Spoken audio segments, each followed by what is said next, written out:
The suicide rate among kids is just astronomical. There's so much despair out there. And I think those of us who have gone through a lot and have triumphed over so many of life's problems need to be a light and also an encouragement to those kids. I mean, they're so young. They're just starting out in life. They have the whole world at their feet and they don't see it, but they need to be told that over and over again and encouraged. And, you have to let them know that there's so much out there for them. They just have to make up their mind that they're going to go get it.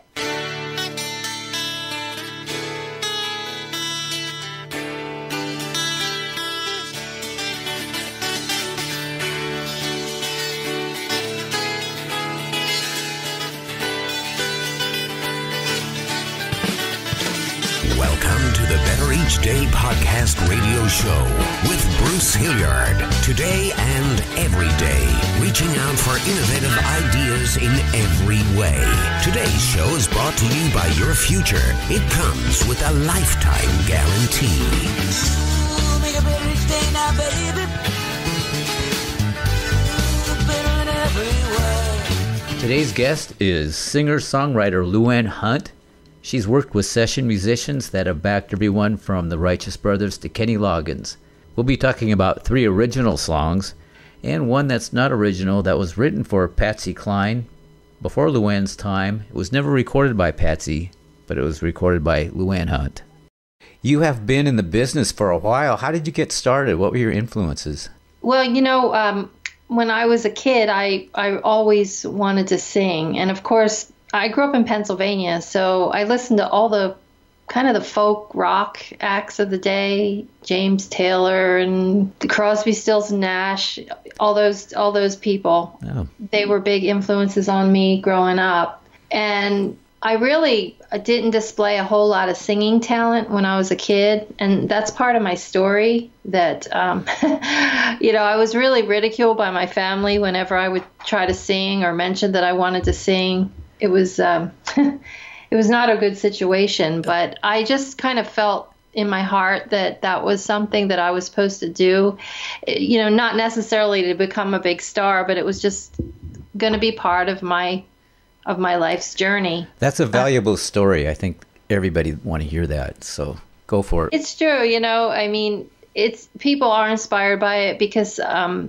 not everybody grows up in a supportive environment. And I know people that didn't, and they just gave up at some point because they didn't feel like they had anybody around them that was going to help them get through some of the obstacles and challenges that they were going to face. But I've always been kind of a self-motivated person. So if people support me, they do. If they don't, whatever. But I'm going to keep going anyway. Do you think maybe a lot of times children in their formative years just listen to what people say? And you're far from it, but I know there are people that are tone deaf, and I don't really believe there's such a thing. But I think if somebody says you can't sing, you can't carry a tune in a bag, you're tone deaf, a child will hear that, and it breaks their heart. It does. And I taught voice for many years, and I had a lot of young students. And some of them, when they came to me, were just not that great. They didn't really sing on pitch. And, if you would have heard them, you'd have said they're tone deaf or they're never going to be a singer. But I think because of my background, I was much more sensitive to that. And I also kind of understood that you can do really anything you want to do if you put your mind to it. Mm-hmm. So I coached them with that sort of mentality and really believed in them and cheered them on. And some of them are incredible. I mean, I know of one young girl, she was just little when her parents brought her to me for lessons. And I used to be, it was tough because she just really couldn't sing very well. And I just kept working with her. And now she's a professional singer and she sounds incredible. That's wonderful. Once their heart's broken, I think broken hearts have good memories. Yeah, it's true. It's true. But you have to, I believe in life that a broken heart is often something that'll be a catalyst for you to push yourself past that and go to where you really want to go. I know for me that was true. Bingo. That's the goal. Well, thank you. Your message is totally just incredibly good, I think. I hope a lot of kids listen to it. I have listeners of all age. Oh, great. Yeah, it's important to hear it because, the suicide rate among kids is just astronomical. There's so much despair out there. And I think those of us who have gone through a lot and have triumphed over so many of life's problems need to be a light and also an encouragement to those kids. I mean, they're so young. They're just starting out in life. They have the whole world at their feet and they don't see it, but they need to be told that over and over again and encouraged. And, you have to let them know that there's so much out there for them. They just have to make up their mind that they're going to go get it.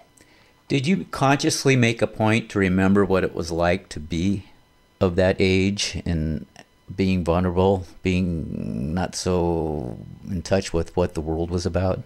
Yeah, I remember that I was just sort of in my own world. And even though I was getting all this outside opposition, it never fazed me that was coming at me. I wish I was still like that. I think you are. I am to a certain degree, but I was more like that when I was a kid. Like, I'm just going to kind of do what I want. It was happy-go-lucky. Yeah, you want to make fun of me, whatever. I'm doing what I'm doing. So I am in touch with the way that I was. I mean, I can think back to that and remember me being like that. And if I hadn't been like that, I probably would have quit. Yeah, or you wouldn't be a person that can coach that. That's true. That's very true. That's a remarkable thing. You're doing us all proud. I think Thank you. It's really a really good thing. I can't say enough. So when you went into the recording studio, I mean, that's quite a leap. And you hear yourself and you think, wow, what was your first thought on that? My early experience in the recording studio was incredible because my husband had, out of the blue, he's been in the newspaper business his whole life, but back in the early 90s, I was looking for some original songs, not only for myself, but also for a couple of my students. And my husband, who doesn't even play an instrument, he wrote some songs, and he had the melody in his head, and he got the words, and he sang them into a tape, and they were really good. I was totally shocked. So anyway, we started hiring guitar players, and they would come over to our house and help us get them down on tape. And I would just sort of sing as a guide for them. And then from there was 7 songs that we really thought were pretty good. So we took them into the recording studio. And we had a really, really good guy producing and mixing and mastering and all that stuff. But he was so, so encouraging to me and helpful. And I never once when I was there felt like I wasn't any good. I mean, I really felt supported there and like I really did have something. And he made me sound so professional just because he worked with me so much. I mean, back then we were recording on reel-to-reel tape. Oh, yeah. So you didn't have the luxury of auto-tune and all that stuff. I mean, you had to pretty much sing it dead on or retake it. But he taught me a lot about pitch and phrasing and all that, and just the experience of doing this over and over and over again. It took me a long way ahead of maybe where I would have been had I not gone into the studio. So yeah, back in the analog tape days, studio time was very expensive too, so you had to be well rehearsed to go in and utilize the time as good as possible. There is a song called Broken Branches that I believe is going to release in September. Yes.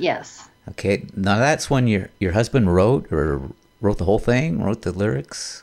Yeah, he wrote the lyrics and the melody. Oh, who arranged it? I produced the song, and the harmony singers are 2 of my gals, Stephanie Hillstock and Donna Brindell, and we call them the Luettes. Anyway, they did the incredible harmonies on that song, and I've been really fortunate to have them because I always imagined that I'd have these wonderful gal singers as my backups. And before my studio guy was doing all my background singing, and we blend great, so it worked out. But, I just sort of wanted to do something different. And these ladies came into my life, and they're really quite extraordinary. What's the song about? Well, my husband wrote it back in July of 2017 when his mother passed away.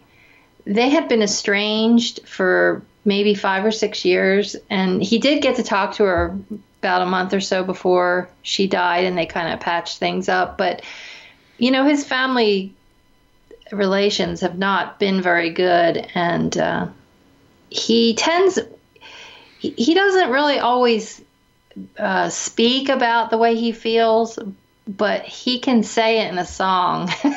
Wow. You're just like, oh my God, it's so deep and profound, So she passed away. He got the news, and then within a few hours, he came in and he sang that to me, and I was like, oh my God, I got to record that.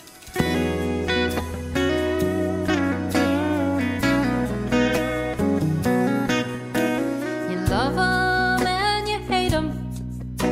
You fight 'em and you spite 'em. Carry all their baggage and their pride. They're stubborn and they're headstrong, won't admit they ever were wrong. It's very hard to miss them when they've died. Family trees, broken branches and me, blood so thick it drips out like molasses. Family trees, broken branches and me. Funny how this time so quickly passes.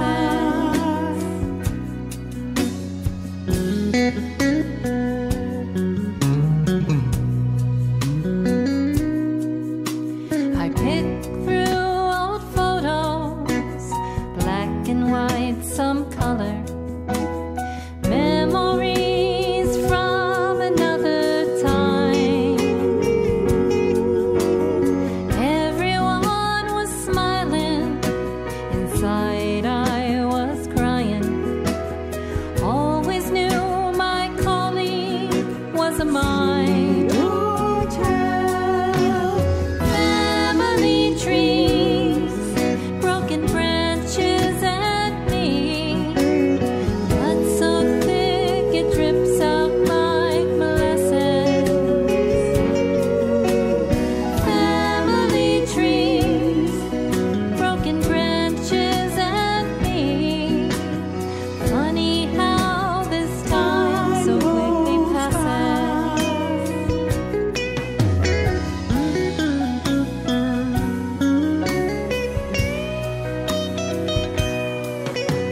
I don't know how to reconcile what is and could have been.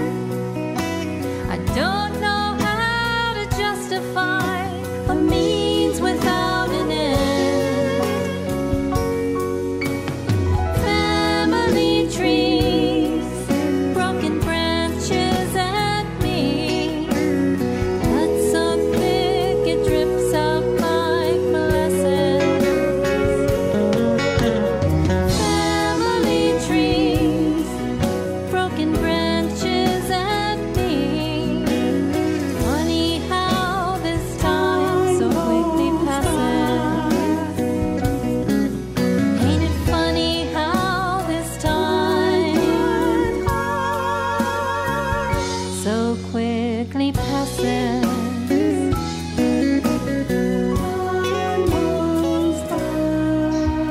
It's an awesome song. Thank you so much for recording it. Lightning in a Bottle.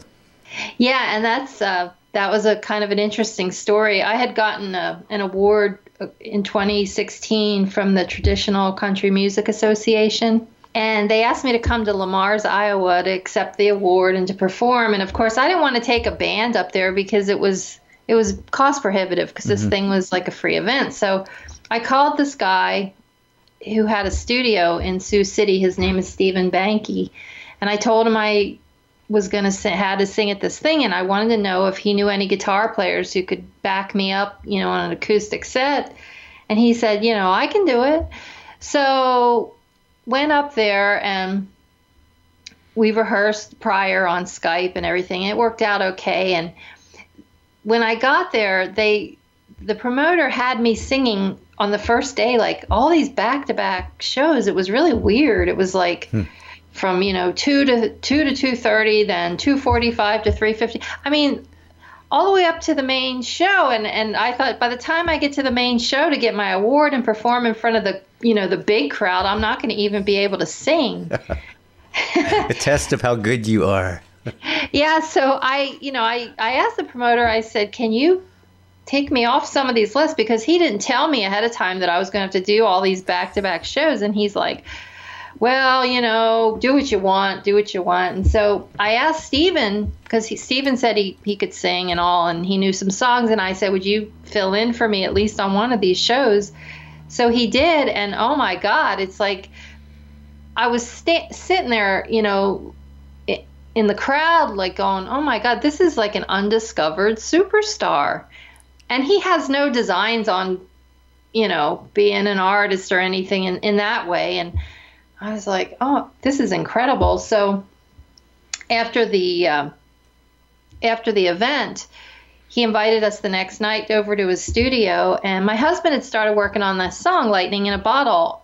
It was a good melody and everything. And when we got together to write, I said to Steven, why don't we listen to Steve's song, Lightning in a Bottle? And so the three of us collaborated, and I had the idea to turn it into a song about, a country singer and his lover and how it blew up their relationship, so we could do it as a duet. And we did. We wrote it, and it came out good. And then the following year, I got another award from the Country Music Association, so I went back to Lamar's, and Steven and I performed the song live, and it got a good response. And next thing you know, I'm recording it. It's now been climbing up charts. We just heard yesterday that it's number 7 on the New Music Weekly country chart. Cool. So, yeah, it's gotten great response. And tonight they're filming a video of a line dance that was done for it. And yeah, so it's pretty exciting. I mean, here's this guy I just called to back me. And all this has happened. Here's the incredible new single from Luanne Hunt and Steve Bankey, Lightning in a Bottle. This one knocked my socks off, folks. So I'm not surprised it's rising up the charts. Got caught up in all the after parties, sweet temptation everywhere. Took my eyes off the prize, came down off my high. I lost everything I knew. There ain't no lightning in that bottle, only heartache. Ain't no way to be a big man when all your dreams curl up and die, and you become another guy. Listen to your heart and understand. Oh, that ain't no way to be a bigger man.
demons cannot be outrun.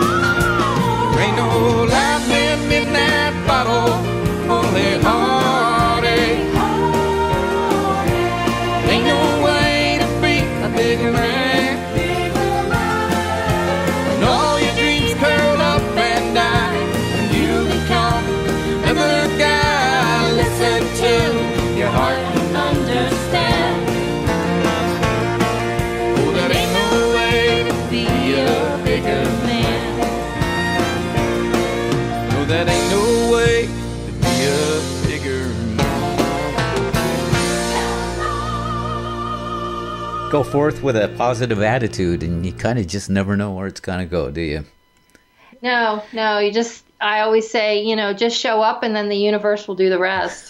I don't know if it was Woody Allen, I want to say it was, that said showing up is 95% of it. I agree. I totally agree. Yeah, well. Showing up with expectation, too, Yeah, you really can't go wrong. I mean, what's the worst thing that can happen? You know what I want to talk about, and I'm sure you get this every time, is the Christmas song. Oh, yes. Yeah. And this will be aired in July, so perfect. Yeah, well, what's kind of cool about this song is that you can listen to it all year round because it's not overtly Christmas. I mean, it has a Christmas message, but it doesn't have a lot of jingle bells and all the typical things that you hear in a Christmas song. Mm-hmm. So, if you put it on in July, it's just like kind of listening to a country song, With the spirit of Christmas. Right, exactly. The story behind that is so mind-blowing to me still when I tell it. I have a friend, his name is Lawton Giles, and he and his partner Buster Beam used to write songs for Patsy. And they wrote about 5 or 6 of them, and one of the songs that they wrote for her was called Let the Teardrops Fall. And I think it was a top 10 back in the day on the Cashbox charts. And Lawton tells me that Patsy loved him and Buster. They were just great collaborators to her. And so she approached them in 1960 and said that she wanted to give her fans a Christmas song, and would they write her a Christmas song? So they said, sure, So they wrote the song, Christmas Without You, and they played it for her, and oh my gosh, she just fell in love with it. Took it to her label, and it was in the summer, so they said, well, we need to put something out on you before Christmas, so we need something right now. Can those guys just change the words to the song, to something non-seasonal? So Patsy asked them to, and they said, okay. So they changed it to a song called How Can I Face Tomorrow? And they put it out on the charts in the summer, and nothing happened. I mean, it was like it went nowhere. Mm-hmm. So apparently Patsy was heartbroken that she didn't get her Christmas song, and she didn't get to give her fans a Christmas song. So that was the end of that. And then, of course, Patsy died in the plane crash. And Lawton had the song all these years in his catalog, never talked about it. So back in 2008, I was in a meeting with him because I went to him because I was getting ready to record a Christmas album, and I wanted to find out if he had any songs that he could play me. So we're sitting there, and he plays me a bunch of stuff. And then next thing you know, he says, oh, yeah, I'll tell you the story. And he starts telling me this story about Christmas Without You. And Patsy Cline. Wow. Yeah, and I'm just sitting there, and I said, I don't know what it sounds like, but I really don't care what it sounds like. I'm going to record it no matter what. And so he dug it out, and he played it for me, and I'm like, yeah, I knew it was a great song. And he hadn't, it went like verse, chorus, and then it was another chorus. It didn't have a second verse. So I asked him if he would write a second verse, and he said, sure. So I went and I recorded it, and came out great. And I started promoting it online each year and putting out press releases about it. And it was getting like more known. And back in 2015, Sweden's largest daily newspaper named it one of the top 25 Christmas songs of all time. And I was on this list with, Mariah Carey and Merle Haggard and all these famous people. And then a Truckers News that year named it among the top Christmas songs of the year, and this other magazine did here in the U.S., Autostraddle. Last year, Universal Music did a big story about it on their front page of their website. I mean, it's gotten a lot of That's awesome. You not a only lot of attention. you not only showed up, but you showed up with something good and something with a really cool backstory.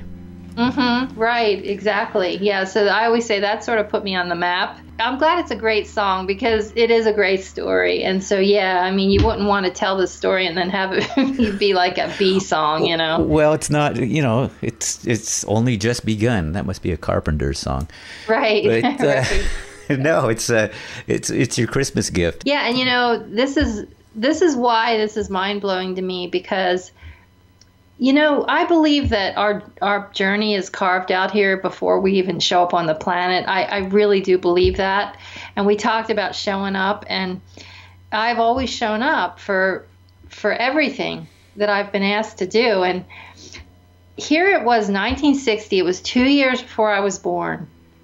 Patsy comes and asks Lawton and Chuck to write this song. I mean, she had access to the best writers in Nashville, right? Absolutely. But she goes to Lawton and Buster instead, okay? So it's 1960, and they write her this killer song, and her label doesn't want it. I mean, really? Seriously? It just doesn't even make any sense that would have happened. And so I realized that song was not for her. Here it you was are. For me. Yeah. It was for me, and that's why it happened. The chances of it are like a million to, Yeah, name one. some. Yeah, buy a lottery ticket. Right. Yeah. It's the odds are astronomical that something like that could have happened, and I do believe that song was meant for me all along, and that's what blows my mind.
Can we talk about, I mentioned this earlier, Caught Up in the Thought of You? That's another original. And to me, the vocal on it is amazing.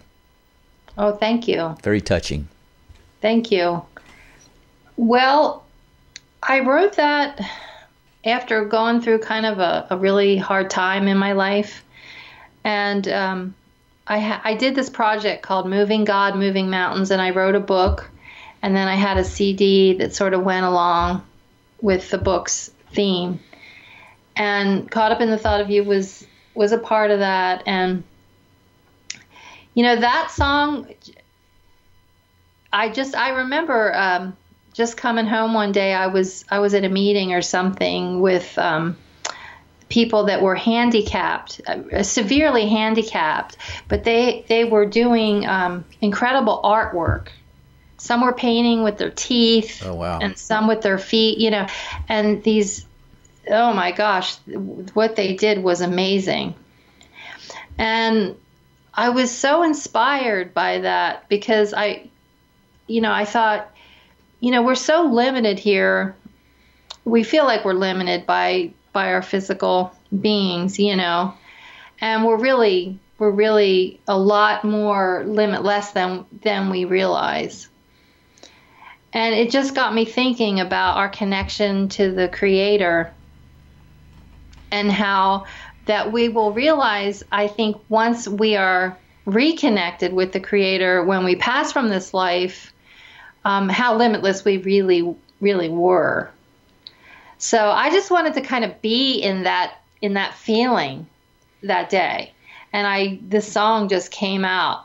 I always try to live in that space because if we sort of let our thoughts pull us down, and then we get tethered to all the crap in the world, you know, and I don't want to be there. And so I think, like, when I wrote that song, it was just lifting me to this higher place.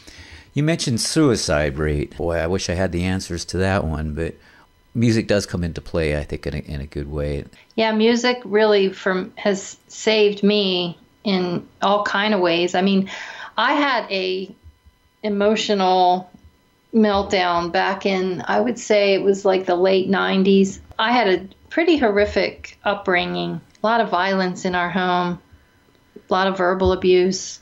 It was really bad, but I always was tough, and I just sort of kept going. And I think when you're in the midst of trauma, you're not realizing it as much because you're just in that survival mode place. But years later, when I was not in that anymore, I began to start to think about it and dream about it. And then I developed PTSD from it, which I didn't even know that's what it was when all that started happening. But I got to the point where I just didn't want to be on the planet anymore. And I don't know if I could have actually killed myself. It's a little gory for me. I don't know if I could have done that, but I know that I didn't want to live. I mean, I used to think, I hope I don't wake up tomorrow morning, you know. So there was like a rock bottom moment in that time where I just was like, I'm done, you know, and I was just going to sit in my house and let myself die naturally or whatever, you know what I'm saying? Yeah, I think there is kind of a slow suicide, I think. Yeah, that's kind of the point I was at, you know. So I was sitting there one day and I was feeling really, really bad. And like this voice inside of myself said, you know, Luanne, you can give up right now, or you can like look up. You have a choice. It just came out of nowhere, and I thought, you know, that's true. I mean, if I give up, that's it, right? But if I make the choice to look up and look for answers and to heal, then who knows what might happen. Maybe my dreams can come true, and I knew it would be a long journey, and I didn't care. I thought, well, you know what? I've got time, right? So that afternoon, I picked up this guitar that I had just bought a few days before I had this like rock bottom moment. And I kid you not, within like few hours, I was writing songs on this guitar. I had never played guitar before. And these beautiful songs started coming out of me. They were all talking about how much, I needed to heal, and how connected to this wonderful positive source of the universe I wanted to be. And it was just kind of a miracle that happened. And that really started this process of healing for me. And I know it was the music, because I was able to start getting a lot of my feelings out through that.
And I always encourage people, even if you're not musical, find some creative outlet for your feelings.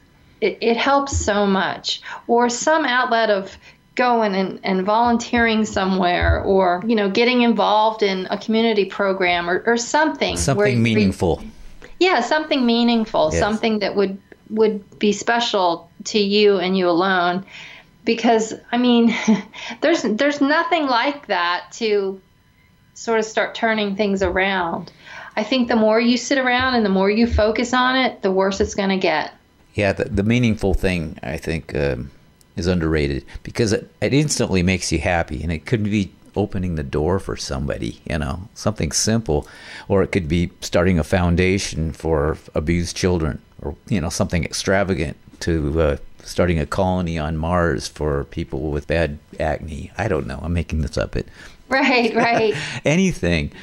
Right. I was telling somebody the other day, I said, when I started teaching singing I had all these young kids, and I would have all these recitals. I do like 3 or 4 a year, and I'd also take them out in the community to sing at county fairs, retirement homes. But like at the recitals, they'd always bring their whole family with them.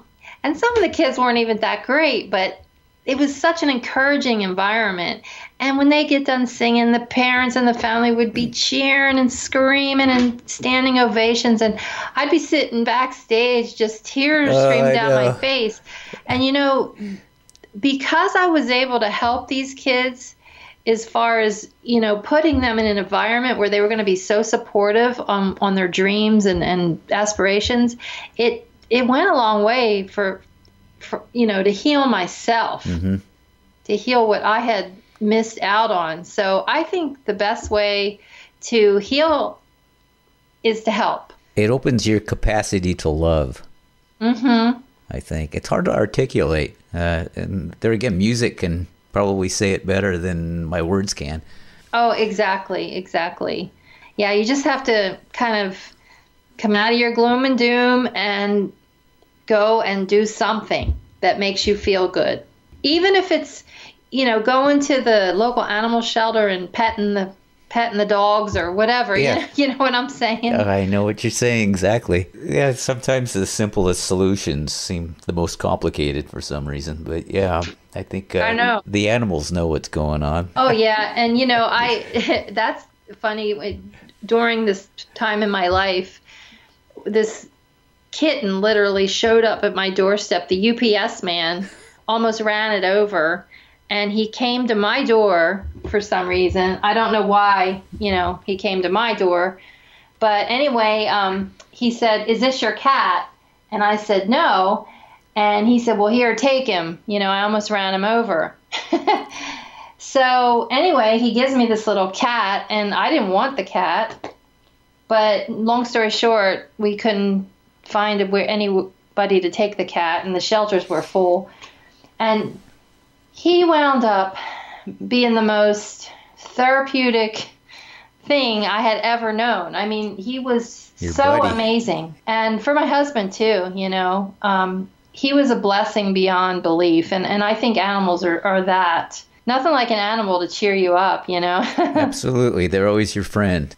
I think it's great. And I'm really excited about being on your show, and I can't wait to share it with everybody. Yeah. So I thought the conversation was awesome. We can get together down the road sometime and maybe have a little recap and talk about your philosophy and how it's paying off, because I know it's going to. You can't say enough about stories like that. And I think it's sometimes just meant to be, and you wish you could talk to that, the Luanne of the future, and tell her what's coming up. But right. I think all you can do is show up with your best, your A game, and do what you're doing. You got to be successful beyond your belief. Well, thank you. I appreciate that so much, and I will. I'll send you that song, and we'll keep in touch. All right, you're the best, Luanne. Talk soon. All right, thank you, Bruce, so much. Okay, bye-bye. Bye-bye.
listening to the Better Each Day podcast radio show with Bruce Hilliard. We'll be back with a new horizon, but until then, honor the future. It comes with a lifetime guarantee.